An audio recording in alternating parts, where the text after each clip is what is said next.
امیر ہونے کے لیے ہماری جو سب سے پسندیدہ جو ایک کھوج ہے وہ ہے سوئے پڑے رہو اور خیالی پلاؤ بناتے رہو، کیونکہ خیالی پلاؤ بہت مزیدار ہوا کرتی ہیں۔ خواتین و حضرات، لالچ اور راتوں رات امیر بننے کے خواب انسان کو ذہنی طور پہ بیمار کر دیتی ہے، اور جب انسان ذہنی بیماری کا شکار ہو جاتا ہے تو پھر ہم اسے جادو ٹونے کا نام دے دیتے ہیں۔ بصورت دیگر مجھے آج تک یہ سمجھ نہیں آ سکا کہ جادو ٹونا ہے کیا، اور جادو ٹونا شاید کوئی ہو شاید، لیکن میری 42 ایئرس کی پریکٹیکل لائف میں نہ مجھے کوئی جادوگر ملا اور نہ ہی میں جادو ٹونے کو آج تک سمجھ سکا۔ لیکن ہمارے یہاں معذوروں کو کرسیوں سے اٹھا کے بھگا دیا جاتا ہے، جگر کا علاج بھی ہو جاتا ہے، آنکھوں کی بینائی بھی واپس لوٹ آتی ہے، اور دل کے آپریشن بھی ہو جاتے ہیں بغیر کسی سائنسی ڈگری کے، بغیر کسی آپریشن تھیٹر کے، بغیر کسی محنت کے۔ بس ایک شف کی ضرورت ہے اور بندہ بھلا چنگا ہو جاتا ہے۔ جنات غائب ہو جاتے ہیں، جنات ایسے جنات جو سال ہا سال سے آپ کے سر پہ سوار ہوتے ہیں، وہ ایک شف سے راہ فرار اختیار کر لیتے ہیں۔ در حقیقت یہ سارے معاملات جو ہیں، یہ ان کی وجہ یہ ہے کہ شف کا جو کاروبار ہے وہ کسی بھی بہترین انڈسٹری سے بہتر کاروبار ہے، جس میں کہتے ہیں ہنگ لگے نہ پھٹکڑی رنگ چوکھا ہے۔ اب خواتین و حضرات، ہوتا یہ ہے، جو میرا ذاتی تجربہ ہے، کہ آپ کے پاس 10 لوگ ہیں،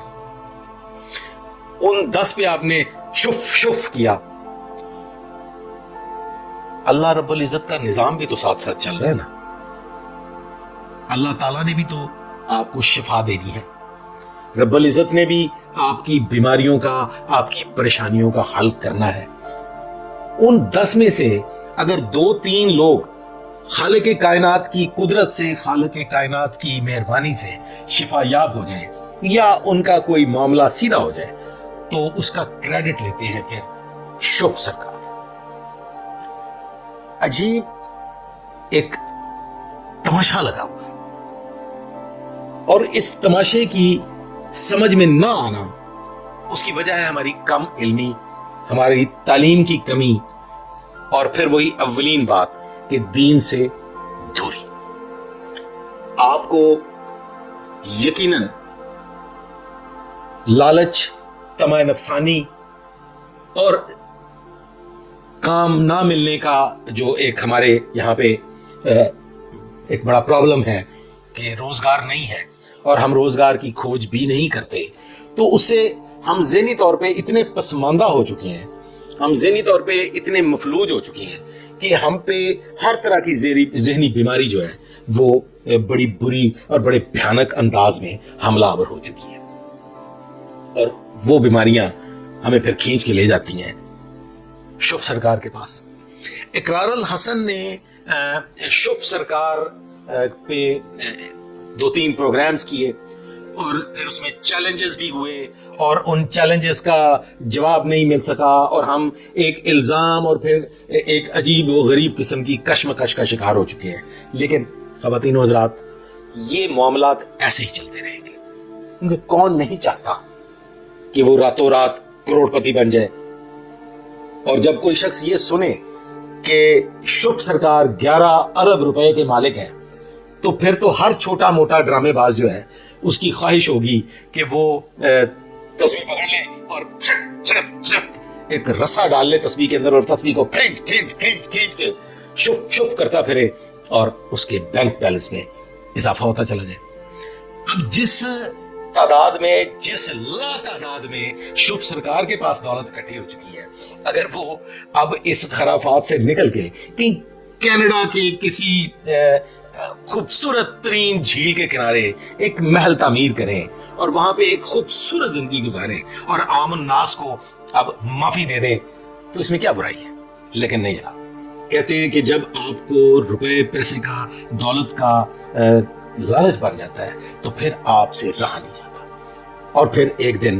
ہم اس دنیا سے رخصت ہو جاتے ہیں۔ دیکھیں خواتین و حضرات، نیم حکیم خطرہ جان